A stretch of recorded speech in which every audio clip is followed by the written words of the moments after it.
Hello everyone, good evening, good morning, good afternoon, जो भी time आप पढ़ रहे हो वो। हमने लास्ट लेक्चर में फर्स्ट चैप्टर ऑलरेडी फिनिश कर दिया है और उसमें हमने बहुत सी इवेंट्स और ईयर सब पढ़ा था और मैंने आपको एक वर्ड फाइल जैसा भी प्रोवाइड किया था।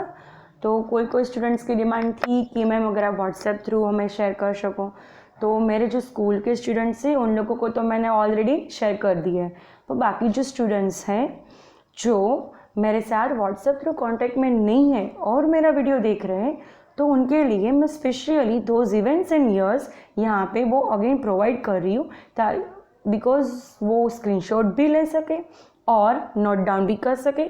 तो मैं 1 और 2 मिनट्स के लिए यहाँ पे वो अगेन रख रही हूँ। सो प्लीज़ आप अच्छे से नोट डाउन कर लो या तो स्क्रीनशॉट भी ले लो, ठीक है। स्पेशली फॉर दो स्टूडेंट्स कि जो मेरे स्कूल में नहीं है और मेरा लेक्चर्स देख रहे हैं, बिकॉज मेरे स्कूल के स्टूडेंट्स के लिए तो मैंने ऑलरेडी ये सेंड करवा दिया है। सो प्लीज़ जल्दी नोट डाउन कर लो या तो स्क्रीनशॉट ले लो तो भी बेटर है आप लोगों के लिए।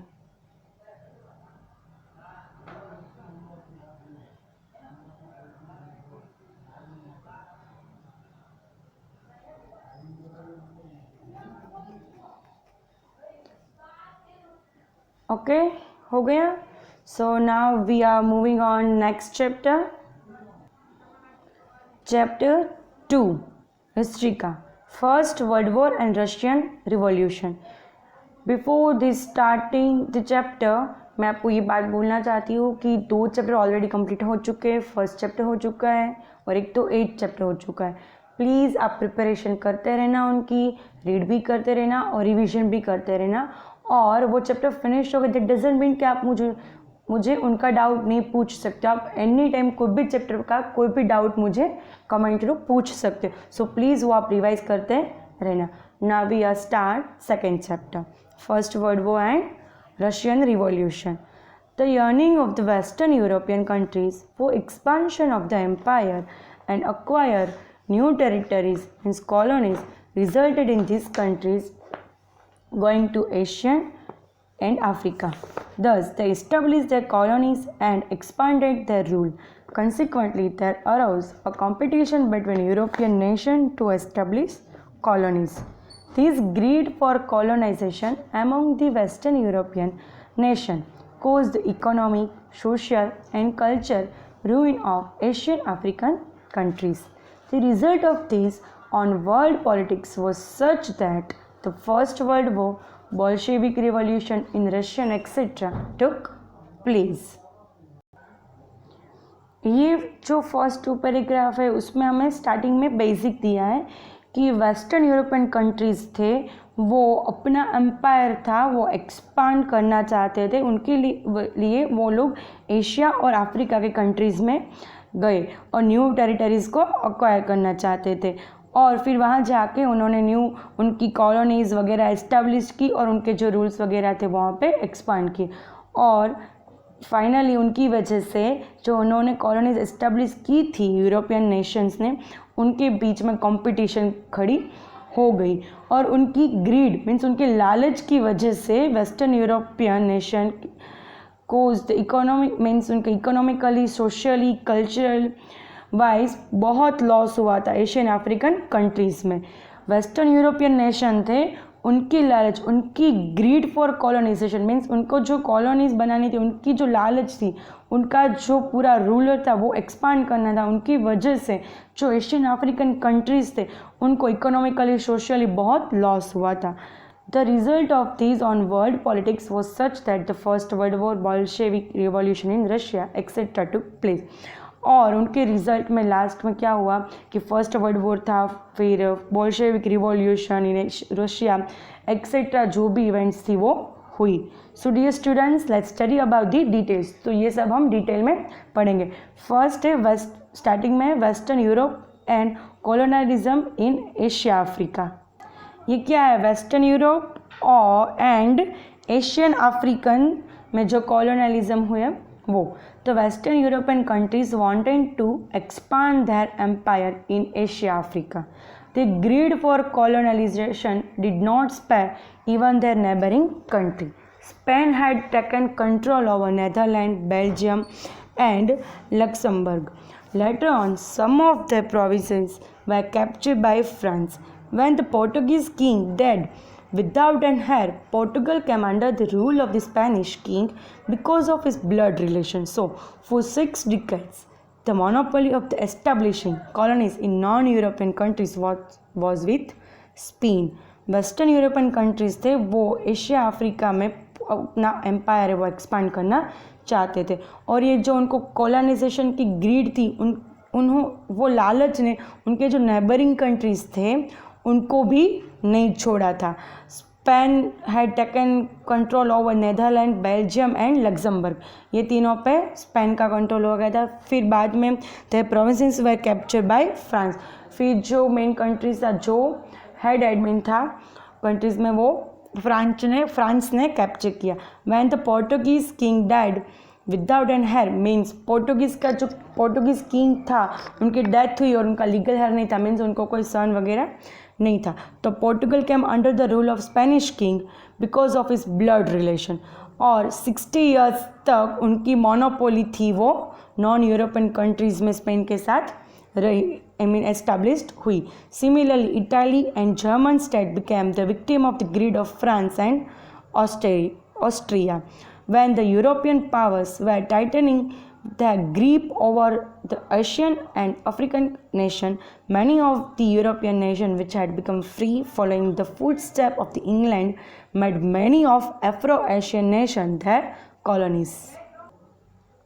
सेम इज़ इटाली और जर्मन, वो दोनों जो कंट्री थे उनको भी ये फ्रांस और ऑस्ट्रेलिया की जो ग्रीड थी उन्होंने विक्टिम बना लिया था. और जब when the European powers way tightening the grip over the Asian African nation, जब यूरोपियन कंट्रीज थे उनके जो पावर्स थे वो एशियन अफ्रीकन नेशन पे जब ज़्यादा ग्रिप ओवर करने की ट्राई कर रहे थे, एट दैट टाइम दूसरे कितने जो नेशंस थे वो उसमें से फ्री हो गए और अपने पहले के जो ऑनर्स थे जिनके अंडर में वो जिनके कंट्रोल में वो थे, उन्होंने एशियन और अफ्रीकन कितने स्टेट्स को अपने कंट्रोल उनके कंट्रोल में कर लिया था. कॉलोनाइजेशन इन एशिया, एशिया में colonialism. After strengthening its grip over India, India पे उनकी स्ट्रेंथ ने ग्रिप ओवर किया. England expanded its empire in Sri Lanka, Myanmar, Singapore and Malaysia. फिर इंग्लैंड ने क्या किया, उनका एम्पायर श्रीलंका, म्यांमार बर्मा अभी का, फिर सिंगापुर, मलेशिया में एक्सपांड किया. England enter China also, England ने चाइना में भी एंटर किया था. But due to the opium trade between the England and China there were wars 1839, 1842 which came to be known as opium war in history. जिससे हमने पहले देखा कि इंडिया पे अपने स्ट्रेंथ की वजह से ग्रिप ओवर करने के बाद इंग्लैंड ने क्या किया, श्रीलंका, म्यांमार, सिंगापुर और मलेशिया पे भी अपना जो एम्पायर था वो एक्सपांड करने की ट्राई की और चाइना में भी एंटर हुए. बट चाइना और इंग्लैंड के बीच में जो ओपियम ट्रेड मीन्स जो ड्रग्स, नार्कोटिक्स वगैरह, ओपियम मीन्स ड्रग्स और नार्कोटिक, उनका जो ट्रेड हो रहा था उनकी वजह से उन दोनों के बीच में 1839 to 1842 में एक वॉर क्रिएट हो गया जिनको हम ओपियम वॉर से जानते हैं. China lost this war and thereby lost 5 of its ports to England, where England country carry on. उसमें चाइना ने वो जो वॉर थे वो हार गया और उनके साथों साथ जो उनके 5 पोर्ट्स जो थे वो भी वो हार चुका. और चाइना की वीकनेस का एडवांटेज लगे Japan, Russia, Germany, France, Belgium, America ने भी ट्रेड और पॉलिटिकल राइट्स से वो एक्वायर किए. Uranus oil resource in the desert region of West Asia attract the European to establish colonies there. England, Germany, Russia and America established oil companies in Iran, Iraq, Kuwait, Saudi Arabia and Bahrain and made efforts to take care of their own interest. West Asia के जो desert वाला जो पूरा part था, जो area था, वहाँ पे यूनिवर्स ऑयल का रिसोर्स ज़्यादा था और उन्होंने यूरोपियन को अट्रैक्ट किया कि वहाँ पे उनकी कॉलोनीज है वो एस्टेब्लिश्ड हो।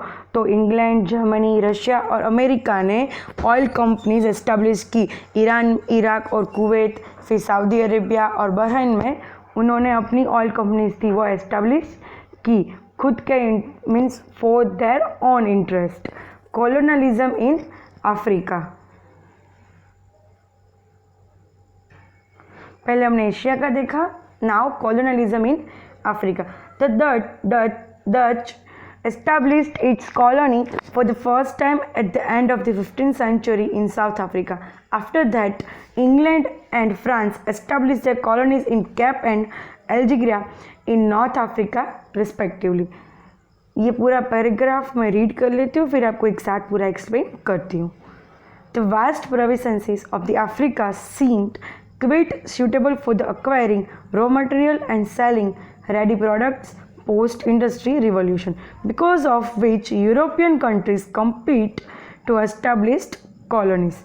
King Leopold of Belgium seized the vast provinces of Congo and established his rule. 15th century के एंड में फर्स्ट टाइम डच जो पीपल्स है उन्होंने पहले कॉलोनी एस्टेब्लिश की साउथ अफ्रीका में। After that England and France ने उनकी कॉलोनीज एस्टेब्लिश की, इंग्लैंड ने कैप में एंड फ्रांस ने Algeria in North Africa. Then the vast provinces of Africa seem quite suitable for acquiring raw material and selling ready products post-industrial revolution. Industrial revolution की पहले जो ready products थी वो cell करने का और रॉ मटेरियल्स एक्वायर करने का जो रॉ मटेरियल एक्वायर करना और रेडी प्रोडक्ट सेल करने का जो अफ्रीका ने स्टार्ट किया था, क्योंकि उनकी वजह से जो यूरोपियन कंट्रीज थे उनको compete कर सके और उनको compete करने के लिए उन लोगों ने वो सब कॉलोनीज थी वो एस्टेब्लिश की। फिर क्या, किंग लेपोल्ड जो बेल्जियम के थे उन्होंने कॉन्गो के वेस्ट प्रोविंसेस और जो रूल्स एस्टेब्लिश किए थे वो सीज कर दिए गए। English establish its colony in Egypt, some provinces of East Africa and some of South Africa. England ने कॉलोनीज एस्टेब्लिश की in Egypt, then provinces of East Africa और some of South Africa. Then France ने establish की Tunisia, Morocco and West Africa. Then Germany establish empire in East and West Africa. Then Italy captured the African provinces around the Red Sea. Spain and Portugal also seized some provinces of Africa. ये सिर्फ आपको याद करना है कि कौन से country ने कहाँ पे अपनी कॉलोनीज थी वो एस्टेब्लिश्ड की, इसमें कुछ और एक्सप्लेन करने जैसा नहीं है।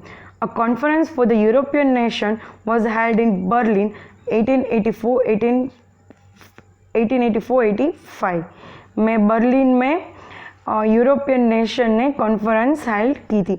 इन the midst of this competition to established colonies, different African territories were divided among the European nation at the end of the conference. Thus, the colonial dominance of different European nation was established over the entire Africa.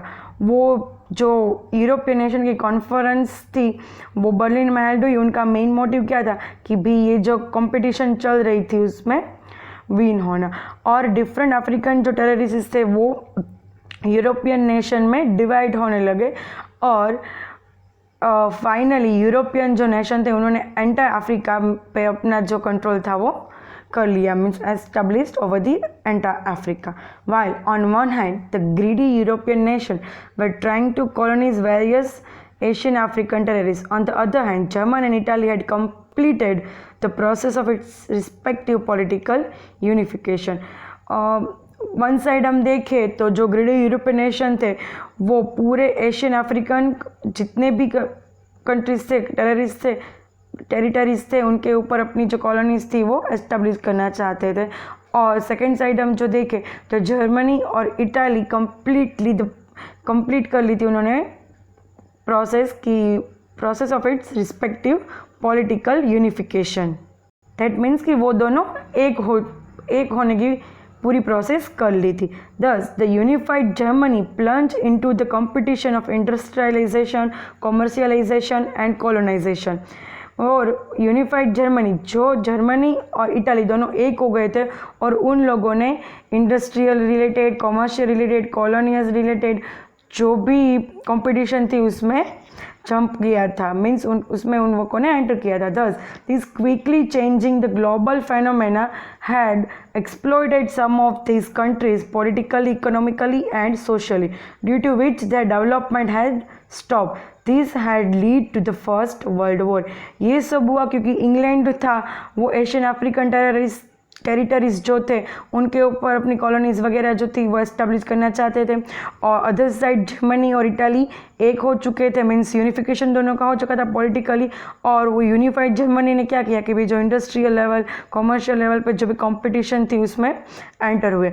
और ये जो quickly changing आया पूरे global phenomena में, उनकी वजह से most of the countries politically और इकोनॉमिकली एक्सप्लॉइट हो चुके थे, और उनकी बिकॉज ऑफ उनका जो डेवलपमेंट था वो स्टॉप हो गया था, और उनकी वजह से फर्स्ट वर्ल्ड वॉर का स्टार्टिंग हुआ। So now we are moving on factors that cause first world war. कौन से ऐसे रीज़न और फैक्टर्स हैं जिनकी वजह से फर्स्ट वर्ल्ड वॉर हुआ? The First World War could be considered as one of the most heartbreaking and unforgettable events of the modern world. ये फर्स्ट वर्ल्ड वॉर को कैसे कंसिडर किया जाता है? One of the most heart breaking and unforgettable events. Many factors were responsible for this. Most of the factors है जो इनके लिए रिस्पॉन्सिबल है, उसमें से हम जो डिटेल में नीचे पढ़ने वाले। The first world war began on 1 August 1914। Please underline कीजिए ये इसमें 1 अगस्त 1914। Germany had defeated France in sudden war because of which France had to sign the Frankfurt treaty 1871।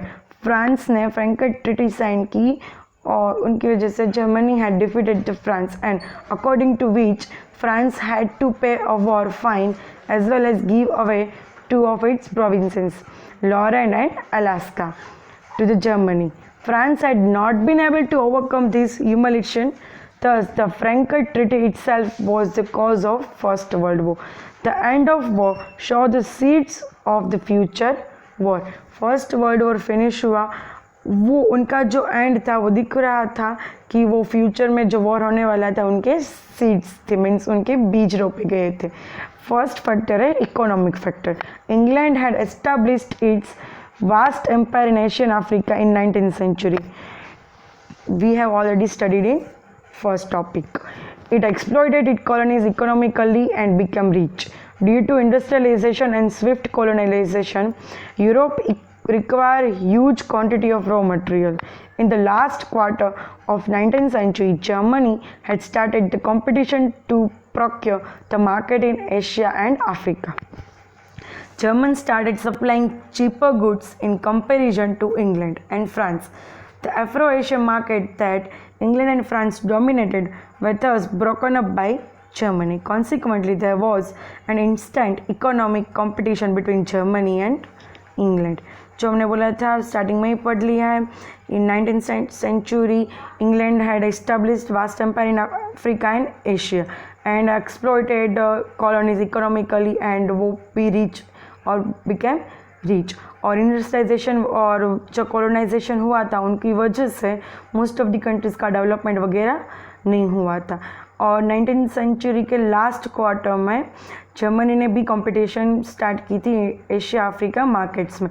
So Germany ने जो सप्लाई स्टार्ट की थी वो चीपर प्राइस में, means cheaper goods supply कर रहे थे in comparison to England and France. That's why England और फ्रांस का जो मार्केट था वो डाउन हो गया था, और consequently उनकी वजह से there was an instant to economic competition between the German and England. Second one है militarization. military force was necessary and important for the competition that the European nation got into for the expansion. Military force है वो बहुत important और necessary है competition के. England, France, Austria, Russia etcetera had began expanding the military power. ये चारों country और दूसरे कितने सारे कंट्रीज थे उन लोगों ने तो मिलिट्री पावर है वो एक्सपांड करना स्टार्ट कर दिया था. While in countries like Japan, Italy and Germany compulsory military training had started. और ऐसे जो कंट्रीज थे like Germany, then Italy, Japan, उसमें जो मिलिट्री ट्रेनिंग थे वो कंपलसरी स्टार्ट हो चुकी थी. Production of weapons was increase under the pretext of the self defence and thus the militarism got an impetus and military competition added to economic competition created a serious atmosphere of war. इसमें भी कुछ new नहीं था. इसमें अब starting के जो नाम वगैरह थे इंग्लैंड, फ्रांस, रशिया वो आप लिख सकते हो. और जो सेकेंड पॉइंट है कि जर्मनी, इटाली एक्सेट्रा जैसे कंट्रीज़ में जो मिलिट्री ट्रेनिंग थी वो कंपल्शन हो गई थी और वेपन्स का प्रोडक्शन था वो इंक्रीज़ कर दिया गया था etcetera. Okay, then the third है ग्रुपिज्म मीन्स सीक्रेट ट्रीटीज. हम बाद में भी पढ़ेंगे वर्सालिसी ऑफ ट्रीटीज़ और नेक्स्ट चैप्टर में भी पढ़ेंगे. यहाँ पे थोड़ा दिया है. Groupism and secret treaties play a major role in first world war. First world war में ग्रुपिज्म और सीक्रेट ट्रीटीज का मेजर रोल था. The world was divided into two group before the first world war. First world war हुआ उनसे पहले world को to group में divide किया था. On the one side was the group of Germany, Austria, Hungary, Bulgaria and Turkey, while on the other side the group of England, France, Russia and Japan. देखो one side कौन कौन थे?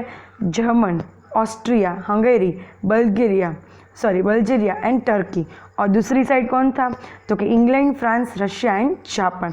A feeling of jealousy, enmity, mistrust, fear and hatred evolve between the groups which was an important factor of the first world war. देखो ये जो wordings है, first है jealousy, फिर एनमिटी मीन्स किसी की ईर्ष्या आना, फिर मिसट्रस्ट मीन्स ट्रस्ट ना होना, फिर फियर एंड हैट्रेड. ये जो वर्ड्स है उनकी वजह से ग्रुप्स वगैरह होने लगे और ये इम्पोर्टेंट फैक्टर्स हैं फर्स्ट वर्ल्ड वॉर का. फर्स्ट हमने कौन सा देखा? तो कि इकोनॉमिक फैक्टर्स, फिर सेकेंड हमने देखा कि भाई मिलिटरिज्म, थर्ड वन था ग्रुपिज्म एंड सीक्रेट ट्रीटीज. अभी फोर्थ वन है फीलिंग ऑफ फियर्स नेशनलिज्म. कि भाई नेशनलिज्म की जो ऐसे एकदम उग्र फियर्स जो फीलिंग थी क्या? तो कि the independence of the Belgium and Greece and the unification of Germany and Italy with the result of nationalism means Belgium और ग्रीस की independence and German and Italy की यूनिफिकेशन मीन्स वो दोनों जो एक हो गए उन they were a result of nationalism. But the latter, the feeling of nationalism took an extreme and narrow form in Europe. Economic jealousies, competitions and colonialism in Europe had increased so much that the nation interest of each other began to clash. क्या बोल रहे कि starting में जो Belgium और Greece की independency और German और इटाली का unification as the result of the nationalism. But बाद में जो नेशनलिज्म का जो फीलिंग थी वो took an extreme and narrow form in Europe. But Europe में ये जो फीलिंग थी वो नैरो मीन्स कम होने चुकी. इकोनॉमिक जेलसीज, फिर कॉम्पिटिशन्स एंड जो कॉलोनलिज्म जो यूरोप में था वो इंक्रीज हो गया so much that the national interest of each other began to clash. Leading European nation began teaching extreme and destructive nationalism to its people. European nation थे वो उनके जो पीपल्स उनके जो पब्लिक थे उनको नेशनलिज्म डिस्ट्रक्टिव वो पढ़ाने लगे मीन्स टीच करने लगे. Love for on nation and hatred for the other. खुद के नेशन के लिए लव एंड अदर कंट्रीज के लिए हैट्रेड वॉज एनकरेज. ऐसा वहाँ पे वो सिखाने लगे थे. The German chief Kaiser William was the other originator of the nationalism and colonialism. He was over ambitious and believe in world leadership. He wanted to get things done according to his will with the help of his grand military power. The feeling of war spread across the other nation as in Germany, and this had resulted in the First World War. German के जो chief थे means जो king थे कैज़र William, वो he was also the other originator of the nationalism, and he was also over ambitious and also believed in world leadership. वो भी world leadership में believe करते थे और वो क्या चाहते थे, he wanted to get things done according to his will. वो जो चाहते थे, उनकी जो इच्छा थी, उनकी वजह से वो सब होना चाहिए. द हेल्प ऑफ इस ग्रांड मिलिट्री पावर, उनकी ग्रांड मिलिट्री पावर की हेल्प से तो, और उनकी वजह से दूसरे अदर जो कंट्रीज़ थे उसमें भी ये जो वॉर थी उनकी फीलिंग स्प्रेड हो गई, एंड उनकी वजह से ये भी एक फैक्टर था कि फर्स्ट वर्ल्ड वॉर स्टार्ट हो. देन फिफ्थ वन है the role of newspaper. The newspaper of the European nation aroused so much of hatred among the people with their mutual, derogatory, then provocative, exaggerated and false write-ups by spitting venom against the rival nation that the rule of the respective nation could not even make effort for establishing peace and harmony. Newspaper का main role क्या था कि भाई जो European nation के newspaper थे उसमें ऐसी ऐसी इन्फॉर्मेशन देने लगे थे रॉन्ग कि उनकी वजह से पब्लिक में म्यूचुअली डेरोगेटरी और प्रोवोकेटिव मीन्स उनके जो उनका वहाँ की जो पब्लिक थी उनको अंदर ही अंदर उसमें एक दूसरे के लिए हैट्रेड ऑफ फील होने लगा, और दूसरे कंट्रीज़ के लिए भी इतनी हदें उनकी जो फीलिंग्स थी वो ऐसी मीन्स जैसे कि कोई उनकी एनिमी कैसे हो, ऐसी पूरी फीलिंग्स जगा दी कि उनके जो रूलर्स थे वो ये भी नहीं सोच पा रहे थे कि पीस और हार्मनी कैसा एस्टैब्लिश करे. Rulers of the respective nation could not even make efforts for the establishing peace and harmony. Newspaper का इतना बड़ा अफेक्ट हुआ था, मीन्स इतनी ख़राब असर हुई थी क्योंकि इसमें इंफॉर्मेशन ऐसी दी जाती थी कि भी पब्लिक में ही अंदर ऐसी फीलिंग्स हो गई थी कि एक दूसरे के लिए ही हेट फील कर रहे थे. फिर सिक्स्थ वन था philosophy about the war. The policy of war is welfare took root in Europe. क्या था कि वॉर है वही वेलफेयर है, मीन्स कल्याण के लिए ही वॉर करना है, युद्ध करना है. The German writer Trotsky publish maxims like only the might deserve to live. ये नाम याद रखना. The policy of war is welfare took root in Europe. Then German writer का था only the might deserve to live and war alone is the national needs. The German writer express war as a sacred work. ये क्या है कि भाई only the mighty deserve to live means कि जो strong है, जो स्ट्रेंथ है जिनके पास, उनको ही जीने का राइट है. और सेकंड था war alone is the national need, कि भाई जो वॉर है वो ही हमारी नेशनल नीड है. और ये था जो जर्मन के दूसरे राइटर थे नीट्शे, उन्होंने किया कि express war as a sacred work. उन्होंने वॉर को कैसे एक्सप्रेस किया कि वो एक हॉली वर्क है, means sacred work. The prince of Austria and his wife were assassinated by being shot at by a member of Serbian terrorist organization Black Hand. Austria blamed Serbia for the involvement in the act and gave an ultimatum to hand over the culprit to Austria within 48 hours. Please underline कीजिए. और first paragraph था उसमें भी वो underline करना कि war is welfare only mighty deserve to live, और main तो जर्मन का जो राइटर है उनका नाम याद रखना. Then Serbia declared its ignorance in the matter. Without listening to anything from Serbia, Austria declared war on Serbia. The First World War had begun with this. Austria के Prince और उनकी जो वाइफ थी उनको जो सर्बियन थे उन्होंने terrorist organization of black and उन्होंने उनके ऊपर और ऐसे गन थ्रू उनकी डेथ मीन्स उनको मारा गया था। और ऑस्ट्रिया उनकी वजह से ऑस्ट्रिया ने सर्बिया पे ब्लेम किया कि अल्टीमेटली हाथ तो उनका ही था। और विद इन द 48 आवर्स उन्होंने उनके जो गुनहगार थे, जो कल्प्रिट थे, उनको ऑस्ट्रिया के सामने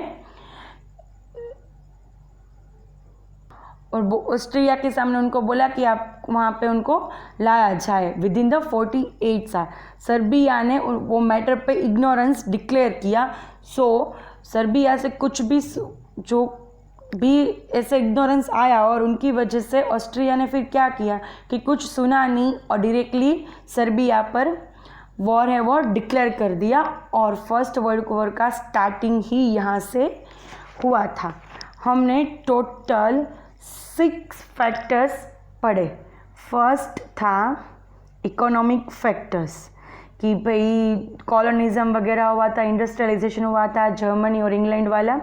फिर सेकंड हमने पढ़ा मिलिट्रिज्म कि भाई सब लोगों ने स्टार्ट कर दिया था मिलिट्री पावर्स इंक्रीज हो, वेपन्स का प्रोडक्शन बढ़ा दिया था, फिर मिलिट्री ट्रेनिंग कंपलसरी कर दी गई थी। फिर थर्ड वन था ग्रुपिज्म कि कौन से कंट्री किसके मीन्स मेन 2 ग्रुप्स थे। एक साइड था Germany, Austria, Hungary, Bulgaria and Turkey और अदर साइड थे England, France, Russia and Japan. फिर फीलिंग ऑफ फियर्स नेशनलिज्म।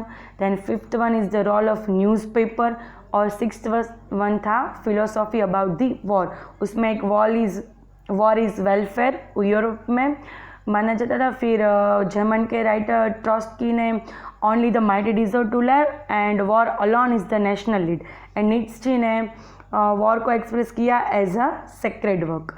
और लास्ट पैराग्राफ में था कि भाई सर्बिया के टेररिस्ट ने ऑस्ट्रिया का प्रिंस और उनकी वाइफ को मार दिया गया था।